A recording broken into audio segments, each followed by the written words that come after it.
Dear students, very good morning. એક વસ્તુ જે મારે કહેવાની છે ખાસ in today's lecture. જુઓ, because chapter number 2 આપણે જે કરતા હતા acid, base and salt, you already received all lectures. I think 10 lectures you already received, and you also received the material PDF. આજે શું થયું કે એકચ્યુઅલી આપણે જેમ ઓલ્ટરનેટ હોય છે મેથ્સ સાયન્સનો લેક્ચર, તો actually yesterday it was maths lecture, so I have to compulsorily send today science lecture, and we started. I already sent you PDF of chapter number 8. એની ખાસ કરીને આપણે જે બાયોલોજીના ચેપ્ટર્સ કર્યા ને 6, 7 થઈ ગયા છે અને આ 8, એ બધાની ફિઝિકલ કોપી તમારે સન્ડે આવીને મારા ઘરેથી લઈ લેવાની છે. હવે એક આપણે શું કરવાનું છે એ ધ્યાનમાં રાખજો. આપણે શું કરવું પડશે, મેથ્સના બેક ટુ બેક ડેઈલી એક લેક્ચર મારે મોકલવાના થશે. સાયન્સ ભલે આજે એક લેક્ચર તમારે આવી ગયો, why not, I must tell you કે આપણે જે ચેપ્ટર 2 પૂરું થયું ને એસિડ, બેઝ એન્ડ સોલ્ટ, એની ટેસ્ટ આપણે પ્લાનિંગ કરેલી છે. તો જ્યાં સુધી એની ટેસ્ટ પૂરી ન થાય ને એસિડ, બેઝ, સોલ્ટની, તો ત્યાં સુધી આપણે થોડું એવું કરવું પડે કે રાધર ધેન સાયન્સનું કોઈ નવું ચેપ્ટર લઈએ એના કરતાં બેટર કે નવા ચેપ્ટર ન લેવા કરતાં મેથ્સના ભલે ડેઈલી લેક્ચર્સ આવે આ વીક પૂરતા, અને સાયન્સના lecture we will postpone for this week. ત્યાં સુધીમાં ચેપ્ટર 2ની બધી ટેસ્ટ અપ ટુ ડેટ પતી જાય, પછી આપણે વળી પાછું ઓલ્ટરનેટ લેક્ચર મોકલી દેશું. ઓકે, તો એ ધ્યાનમાં રાખજો. કાલથી પછી હવે daily you will receive maths lecture. આપણે કયો ટોપિક કન્ટિન્યુ છે તમને દરેકને ખબર છે, ક્વોડ્રેટિક ફોર્મ્યુલા. અને મી તારે જે ડાઉટમાં તો એ સમ હમણાં પછી કેલ્ક્યુલેટ કરીને મોકલી દઉં છું ગ્રુપમાં, એટલે જોઈ લેજો બરાબર. જે ડાઉટમાં છે એ સમજાઈ જશે. અને આજે શું કરશું આપણે, we are going to complete quadratic formula method today. I have already given you in homework almost 38 સુધીના તો આપણે આપી દીધા હતા. હવે જે આપણું લાસ્ટ હોમવર્ક આવશે ને આજે, એ 49 સુધીના તમારે સોલ્વ કરવાના છે બધા, ટીલ 49. એટલે એમાંથી મને જે અમુક કોમ્પ્લિકેટેડ જેવા લાગે છે ને એ અમુક સિલેક્ટિવ 2 કે 3 સમ આઈ એમ સોલ્વિંગ હિયર. તમે ધ્યાન આપજો બરાબર. Okay, I first want to take number 45. પેલા વાત લઈ લો. મને એવું લાગે છે કે કદાચ આ ડાઉટમાં વધારે આવી શકે એવો સમ છે. સમ લખું છું x + 4 × x + 5. આમાં મારે બોર્ડ ઉપરનો ડેટા એકવાર ઇરેઝ કરવાનો આવશે. તમારી પાસે તો વર્ક પેપરની ફિઝિકલ કોપીઝ છે એ રાખવાની. 3x + 1, ધ્યાન આપજો બરાબર અનમ, x + 2 + 12x. ઓકે, હવે આ એક એક્ઝામ્પલ છે which we have to definitely solve by quadratic formula method. એક સ્ટુડન્ટ ધ્યાન રાખો, કોઈ પણ મેથડ કરવા માટે પહેલી વસ્તુ, you need to have equation in standard form. Standard form ખબર ને, ax² + bx + c = 0. એ હોવું જરૂરી છે. તો મિત, તો કદાચ તારો જે ડાઉટ હતો ને હું જોઈ લઈશ એકવાર પછી ગણીને, પણ તું બેઝિક એવું ધ્યાનમાં રાખ ને કે તમને ગમે તે આપેલું હોય એ પછી એલસીએમ લેવો પડે કે બ્રેકેટ મલ્ટીપ્લાય કરવું પડે, વોટ એવર, તમારું એક જ કામ છે એને સ્ટાન્ડર્ડ ફોર્મમાં લાવવાનું. અહીંયા આપણે એ જ કરશું. જો આ બે બ્રેકેટને મારે મલ્ટીપ્લાય કરવા પડશે. ઓકે, જો ધ્યાન આપજો. x ઇન્ટુ x શું લખું બોલો? x². x ઇન્ટુ 5 શું લખું બોલો? 5x. હવે આની સાથે 4 into x 4x. 4 into 5 20. Idea આવી ગયો તમને? આ બંને બ્રેકેટને મેં મલ્ટીપ્લાય કર્યા. ધ્યાન આપજો થોડું. મૈત્રી 3. મૈત્રી તારી પેન્ડિંગ ટેસ્ટ પછી કંઈક પ્લાનિંગ કરીને, અત્યારે તો તું રૂટીન ટેસ્ટ જે છે ને એમાં જ ઇન્વોલ્વ થાય બેટર છે. x ઇન્ટુ x શું આવે બોલો મારી સાથે? કથન મગજમાં ઉતરે છે કે નહીં? x ઇન્ટુ 2 એટલે 2x. હવે જો આ 1 મલ્ટીપ્લાય જઈ 1 ઇન્ટુ x એટલે શું આવે કયો? x. અને આ 1 ઇન્ટુ 2 એટલે 2 આવે ને. અને છેલ્લે પાછું આ તો અલગ જ આપેલું છે પ્લસ 12x. એ તો અલગ જ છે. ચાલો હવે આપણે લાઈક ટર્મ સોલ્વ કરશું. આ x² plus 5x plus 4x obviously 9x plus 20 ધ્યાનમાં આવે છે equal to 3 into bracket x². Bracket હમણાં નહીં ખોલી આપણે. We will not do that. 2x plus x એટલે 3x પ્લસ 2 અને પ્લસ 12x. ચાલો x² as it is plus 9x ધ્યાન આપજો પ્લસ 20. બોલો હવે શું થાય ધ્રુવ? આ બ્રેકેટ ખોલાય ને અહીંથી 3x². બોલો 3 3 જા 9x અને 3 2 જા 6 પ્લસ 12x. એ તો એમને જ આવે. હવે છોકરાઓ કદાચ એક સ્ટેપ હું ડાયરેક્ટલી લખું તો ધ્યાનમાં આવી જાય તમને? બરાબર મગજ દોડાવતો. જો હજી એક લાઈક ટર્મ ઓલી બાજુ છે તો હાલો સોલ્વ કરીએ, પછી ડાયરેક્ટ કરશું. x² okay plus 9x plus 20 equal to 3x². 9x plus 12x એટલે 21x પ્લસ 6. ચાલો આ બે લાઈક ટર્મ સોલ્વ કર્યા. આટલું ધ્યાનમાં બરાબર આવી ગયું? Is it clear in your mind? Okay. હવે જો હું જે ડાયરેક્ટ કહેતો હતો તમે થિંકિંગ કરો તો બતુલ આ 3x² ને હું આમ ટ્રાન્સફર કરું તો આ x² માઇનસ 3x² કહી શકો શું થાય બોલો? Minus 2x².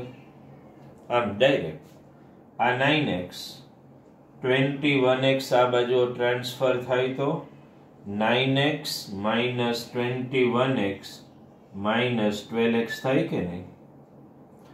અને આ 6 આ બાજુ તો 20 માઇનસ 6 શું થાય બોલો? 14 ઇક્વલ ટુ 0. હવે મેં શું શીખવાડેલું છે તમને? વોટ? x² વાળું term needs to be positive always. તો let us transform the sign of the whole equation. So this is 2x². This is plus 12x minus 14 equal to 0. Is it clear? હવે શું કરશો? 2 common નીકળે છે, કાઢી લો. x² plus 6x minus 7 equal to 0. Common કાઢ્યું એ ભૂલી જ જવાનું. હવે તો what is your main equation બોલો? x² plus 6x minus 7 equal to 0. આ સમનો પહેલો પાર્ટ અહીંયા પૂરો થયો. એનો મતલબ શું? ધ્યાનમાં આવી તમને? બ્રેકેટ મલ્ટીપ્લાય કરીને તમારું પહેલું કામ ઇક્વેશન આવા ફોર્મેટમાં you have to bring it. For that, either you may have to multiply the bracket, you may have to take the LCM, whatever is the necessity of the sum, you have to do. પણ standard form લાવવું જ પડે. પછી તમે quadratic formula apply કરી શકો. આપેલા આ સમનો મેં તમને કીધું ને હાફ પાર્ટ થયો. ઇક્વેશન આપણી પાસે આવી ગયું. શું કર્યું બોલો? આ બે બ્રેકેટનું મલ્ટીપ્લિકેશન આઈ થિંક હવે તો છોકરો એકવાર જોઈ લો તો ધ્યાનમાં તો આવી જ ગયું હોય ને તમને. જો x into x કથન x², x into 5 5x, 4 into x 4x, 4 5 20 આ 3, x into x x². મારી પેન જે રોલ કરવું એ જુઓ. x into 2 2x, 1 into x x, 1 2 2 ને પ્લસ 12x. પછી તો કાંઈ નથી. લાઈક ટર્મ સોલ્વ, બ્રેકેટ ખોલી નાખીને બધાને એક બાજુ ટ્રાન્સફર કરીએ. ચાલો આ ઇક્વેશન બની ગયું. હવે આના સેકન્ડ પાર્ટમાં હું જઈશ. આ ઇક્વેશન તો આવી ગયું તમારી પાસે. હવે ખાલી ઇરેઝ કરું છું. Okay, let us move ahead. Equation we have now. આમ તો તમને બેઝિક કહું ને તો once you get the equation પછી તો સમમાં કાંઈ હોતું જ નથી. પછી તો વસ્તુઓ સિમ્પલ જ થઈ જાય છે. શું ઇક્વેશન મળ્યું Vidita? x² plus 6x minus 7 equal to 0 મળ્યું. ચાલો હવે છોકરાઓ let us come back to the original track of solving the equation by quadratic formula. What is the first step? Can you tell me? Comparing with x square plus bx plus c equal to 0. શું લખશું બોલો? a equals to કંઈ નથી, that means 1, b equal to 6, c equal to -7. Can you speak the next step? આ બધા copy જ કરવાના step. Now d equal to, d means discriminant. What is the formula? b square minus 4ac,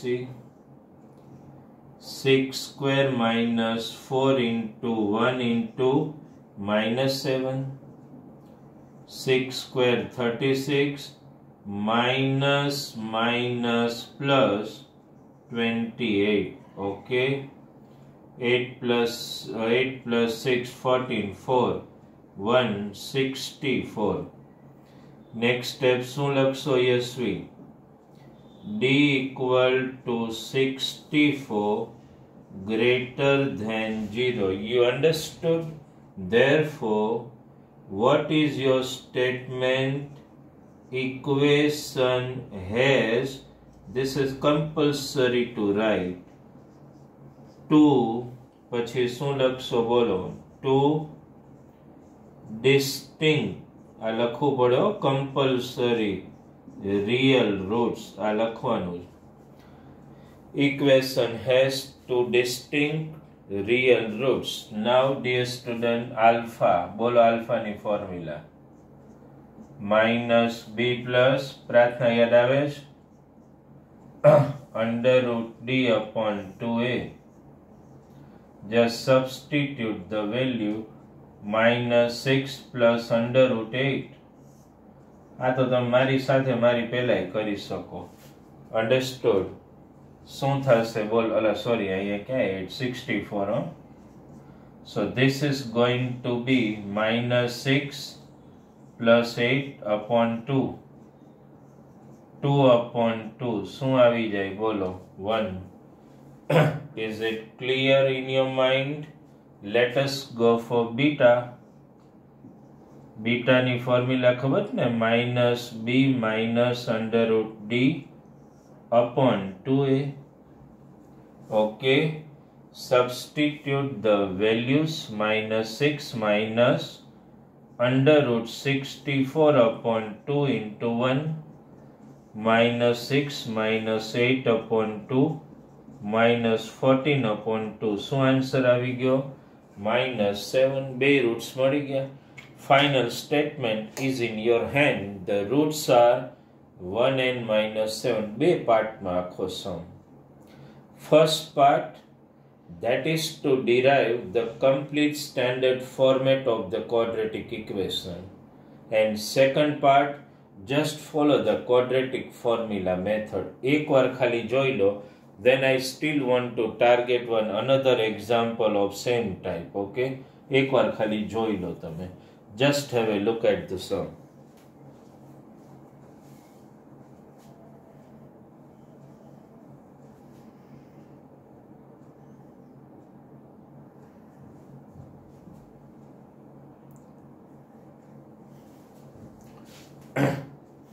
clear થયો?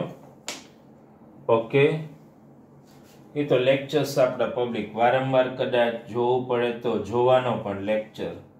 Understand and need to make the concept damn clear. Okay, ચાલો એક બીજો example પણ આપણે લઈએ. હવે થોડા એવા એક્ઝામ્પલ્સ હું લેવાની ટ્રાય કરું જે તમને, મને એવું લાગે કે if I will deliver the homework you will find them little difficult to solve. તો એવા એક્ઝામ્પલ મેક્સિમમ ટ્રાય કરતો લેવાની. અન્ડરસ્ટુડ? જો એક મારે આઈ લેવું છે 47. યુ હેવ વર્ક પેપર એટલે વેરીફાઈ કરી લો. 1 upon આમાં તો ખાસ કદાચ મીત તારો જે ડાઉટ હતો ને કંઈક 38 કે હતો ને એલસીએમ લેવાનો, એ તું જોઈ લેજે. આ કદાચ ઇટ મે ક્લિક્સ યુ, મે બી તને આઈડિયા આવી પણ જાય આનાથી કે એમાં શું રિયલી કરવાનું છે તમારે. ચાલો ફર્સ્ટ સ્ટેપ શું આવશે બોલો વેદિકા? શું આવે ફર્સ્ટ સ્ટેપ? એલસીએમ જ લેવાનું હોય બધાનું. એલસીએમ, એલસીએમ નો મતલબ ખબર ને, જે ડિનોમિનેટરમાં દેખાય બધું એલસીએમ જ કહેવાય. તો ચાલો એલસીએમ તો આ ત્રણેય બ્રેકેટ આવી ગયા. તો 1 ની નીચે શું છે બોલો? x + 1. તો શું નથી? 1 તો કઈ લખવાની જરૂર નથી. ધ્યાન આપજો આ વસ્તુમાં બરાબર. ભવ્ય x + 2 * x + 4. અહીંયા 1 ની નીચે ઓલરેડી x + 2 છે તો શું નથી? ન હોય મલ્ટીપ્લાય. એ એલસીએમ ની સાદી મેથડ. અહીંયા 4 ની નીચે ઓલરેડી x + 4 છે તો શું નથી? x + 1 * x + 2. લો, જે હોય ને એ નહીં લેવાનું, એના સિવાય ને બે લઈ લેવાના. Let us open the bracket. x² x + 4. Can you speak 4x + 2 * x? Sakina, 2x + 2 + +4 +8. થોડું ધ્યાન આપો સ્ટુડન્ટ. મારી પેસ હું એ જ રાખું છું so that you can catch my pace and can understand the sum. X * x, that is x². X * 4, dear student, 4x. 1 * x, that is x. 1 * 4, that is 4, equal to 4 as it is. અહીંયા થોડું આ રીતે કરું છું. આ બ્રેકેટમાં બોલો શું આવે? x * x, x². સમજાય છે ને? x * 2, 2x. 1 * x, that is x. +1 * +2 એટલે 2. Now dear student, it's a very simple way of just solving the like term on left side. x² + x². જુઓ આ x² અને આ x² શું થાય મૈત્રી? 2x². હાલો પ્રાર્થના એક હારે મગજ દોડો કેટલા જો 4x + 2x 6x + 4x 10x + x 11x બાકીના બોલો 8 + 4 12 = ત્યાં 4 as it is. હું આ બાજુ લખું છું 4 અને બ્રેકેટમાં બોલો શું થશે અનમ x² પેલું શું થાય બોલો તો 2x + x શું થાય ભવ્ય 3x + 2 ઇઝ ઇટ ક્લિયર ધ્યાનમાં આવે છે વસ્તુ આ 2x² + 11x + 12 ચાલો બ્રેકેટ ખોલી નાખો 4x² + 4 3 12x + 4 2 8 હવે સ્ટુડન્ટ ડાયરેક્ટ નું સ્ટેપ જો એવું ક્યારે કરી શકો લેફ્ટ સાઈડમાં x² વાળું 1 x વાળું 1 કોન્સ્ટન્ટ 1 રાઈટ સાઈડમાં x² વાળું 1 x વાળું 1 અને constant 1 now you can solve it directly ન કરવું હોય તો એમ આમે કરે એવું કઈ જરૂરી નથી ડાયરેક્ટ જો એમ કરીએ ચાલો 2x² + 11x + 12 બધાને આ બાજુ -4x² - 12x - 8 = 0 હવે કરો કોઈ પ્રોબ્લેમ નહીં 2x² - 4x² શું આવે -2x², 11x - 12x એટલે -x જ આવે ને 12 - 8 એટલે શું આવે 4 = 0 અન્ડરસ્ટુડ આ ઇક્વેશન આવી ગઈ ચાલો આ નેગેટિવ હોવું જોઈએ નહીં એટલે પોઝિટિવ બધાની સાઇન બદલાવી નાખવાની -4 = 0 ચાલો આ ઇક્વેશન અહીં સુધી આવી ગયું આપણી પાસે બરાબર છે ઓકે 2x² + x - 4 = 0 આ બેઝિક ઇક્વેશન તમારી પાસે આવી ગયું હવે શું કરવાનું આ સમ નો ફર્સ્ટ પાર્ટ પૂરો એકવાર છોકરા ઓબ્ઝર્વ કરી લેજો કઈ ગોટાળો નથી થતો ને x² + 4x + 2x + 8 સમ બરાબર જ છે ને બરાબર જ છે x² + 4x + x + 4 x² + 2x + x + 2 2x² okay 4 4 8 બરાબર જ છે 5 4 + 2 + 4 + 11x 8 + 4 12 બરાબર જ x² + 3x 4 4x² + 12x + 8 બધાને એક બાજુ ટ્રાન્સફર -2x² ઓકે બરાબર જ ચાલો આ ઇક્વેશન આવી ગયું હવે આપણે સમ નો નેક્સ્ટ પાર્ટ કરીએ એના માટે આટલું હું ઇરેઝ કરીશ ઓકે ઓકે ચાલો ખાલી ઇક્વેશન રાખું છું and let us try to solve it now by code એકવાર હું ખાલી લખી લો પછી I will erase it from here okay શું છે બોલો 2x² + x - 4 = 0 now let me erase it from here okay and let us try to solve બોલો first step કથન comparing with પ્રાર્થના થોડું ટેસ્ટમાં ને એમાં બધા ધ્યાન રાખો સારા માર્ક્સ આવે એવો એફર્ટ કરો ને ડાઉટ મને આપતા જાઓ comparing with x² + bx + c = 0 બોલો તો a શું મળશે 2 b શું મળશે વિદિતા અહીંયા કંઈ નથી એટલે 1 c શું આવશે બોલો -4 નેક્સ્ટ સ્ટેપ બોલો તો આ બધું લખવાનું નાવ અહીંયા કન્ટિન્યુ કરું b² - 4ac ઓકે મૂકો તો વેલ્યુ b² 1² - 4 * 2 * -4 1² એટલે 1 -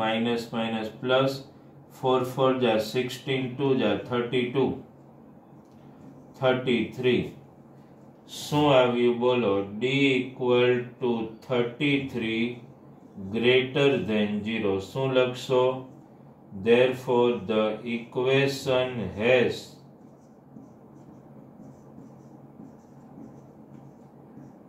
two distinct, આ વર્ડ ખાસ લખવાનો, two distinct real roots. Okay, ચાલો છોકરાઓ, આલ્ફા બોલો મિત formula -b plus √d upon 2a. Understood? મૂકો વેલ્યુ. ચાલો, -1 પ્લસ √33 upon 2 into 2. કાંઈ ન થાય આનું. -1 પ્લસ √33 upon 4. લ્યો, આલ્ફા મળી ગયું. Beta -b minus √d upon 2a -1, સારા રાઇટિંગ में લખું ને, -1 minus √33 upon 2 into 2 -1 minus √33 upon 4. Answer આવી ગયો. એટલે આવા કોઈ નંબર આવે ને કે જેનું સ્ક્વેર રૂટ પોસિબલ ન હોય તો ન કાઢવાનું હોય, સમ ત્યાં પૂરો થઈ જાય. છેલ્લે ખાલી ફાઇનલ સ્ટેટમેન્ટ લખી નાખવાનું, roots are -1 plus √33 upon 4 and -1 minus √33 upon 4. Roots મળી ગયા. આ પણ મેં એક difficult example intentionally I have taken. Understand? કારણ કે જ્યારે હોમવર્કમાં આપીએ ને તો I am keeping in mind this thing that difficult question may come in doubts. એટલે અમુક ક્વેશ્ચન હું મારી રીતે before I deliver the homework and before I start lecture હું મારી રીતે ડિસાઇડ કરું છું કે આ ડાઉટમાં આવી શકે એવા સમ છે. Maximum effort is like that કે જેને કારણે તમને હોમવર્ક આપણે આપીએ ને બાકીના બધા આવડી જાય. એકવાર ખાલી જોઈ લો છોકરાઓ, કંઈ નથી. સમમાં પણ ઇક્વેશન મેઇન ડિરાઈવ કરતા તો આવડવું જ પડશે. એટલે મિત કદાચ તારો પેલો ડાઉટ હતો ને એ કદાચ હવે તું સોલ્વ કર ને તો may be you are able to solve it. અને આખો દિવસ કરો હું ફ્રી જો બધા. સ્કૂલના વિડીયો લેક્ચર કાંઈ આવતો એનું હોમવર્ક હોય પછી તો ફ્રી જો છો તો કોઈ સમ ન આવે ને તો એને ડાઉટમાં રાખો ને ત્યારે એને એફર્ટ કરો, 2 કે 3 વાર ટ્રાય કરો, નો હેનો સોલ્વ થાય સમ. અન્ડરસ્ટેન્ડ? અત્યારે તો ટાઈમ જ ટાઈમ છે, રાઈટ? અને થોડું એક બીજી વસ્તુ પણ સ્ટુડન્ટ, તમારી ફર્સ્ટ ટર્મ જે ઇવેલ્યુએશન ટેસ્ટ આવશે ને એઝ પર ગવર્મેન્ટ પ્રોગ્રામ, આજે તમે ગણો તો 14 નવેમ્બર, 14 ઓક્ટોબર, તો 14 નવેમ્બર અને 14 ડિસેમ્બર એટલે અરાઉન્ડ તમારી એક્ઝામ 13 ડિસેમ્બરે છે, ફર્સ્ટ ટર્મ એક્ઝામ. તો તમારી પાસે એક્ઝેક્ટલી ગણો તો 2 મંથનો ટાઈમ છે. ગવર્મેન્ટ સિલેબસ તો આપે તો ઘણીવાર એવું ન પણ બને ને સ્કૂલ પોતાની રીતે સિલેબસ ડિસાઇડ કરતી એવું બની શકે. પણ હવે શું કરો, હું છે ને એકાદ 2 દિવસમાં હું તમને એક આખું પ્લાનર બનાવીને મોકલું છું. પેરેન્ટ્સ ખાસ ધ્યાન આપે. એ પ્લાનર પ્રમાણે અત્યારથી સ્ટુડન્ટને મારું હોમવર્ક તો હોય, સ્કૂલનું હોય, ટેસ્ટની તૈયારી હોય, ટેસ્ટ આપણે 8 to 9 ફિક્સ ટાઈમમાં આપવાની હોય, પણ થોડું આખા દિવસનું એક સ્કેડ્યુલ ડિઝાઇન કરો અને એ પ્રમાણે રીડિંગ સ્ટાર્ટ કરી દો અત્યારથી. તો 2 મહિનામાં માની લો કે દરેક સબ્જેક્ટમાં 7-7, 8-8 ચેપ્ટર્સ હોય ને તો અત્યારથી ઇફ યુ સ્ટાર્ટ રીડિંગ તો એક્ઝામ વખતે તમને ઇઝી પડશે. અન્ડરસ્ટેન્ડ? તો આ એક વસ્તુ ધ્યાનમાં રાખો. અને આ 2 એક્ઝામ્પલ આજના હોમવર્કમાં આપણે શું આપશું, WP1 જે છે ને તમારું વર્ક પેપર 1 એમાં મેં 38 સુધી તો આઈ થિંક આપી દીધા હતા. એટલે તમારું હોમવર્ક જો હું અહીંયા હાઇલાઇટ કરું ને, અન્ડરસ્ટેન્ડ, તો એ હોમવર્ક કંઈક આવો ફેસ થાય આમ, બરાબર ને? આ ફેસ લ્યો, કયા હોમવર્કમાં કરવાના છે? 39 ટુ 49 ટૂંકમાં 10 સમ. આ તમારું આજનું હોમવર્ક છે. અન્ડરસ્ટેન્ડ? 39 to 49 બધા પ્રોપર કરો હોમવર્ક, નીટ એન્ડ ક્લીન રાઇટિંગમાં. અને you people are very regular in homework that I have seen. હા, ઘણાને મારે ક્યારેક ક્યારેક કેવું પડે છે, ઇવન ફોન થ્રુ. બાકી તો you are up to date in homework. અને still one more thing, be honest in your work and test. You understood this, right? Okay, thank you very much.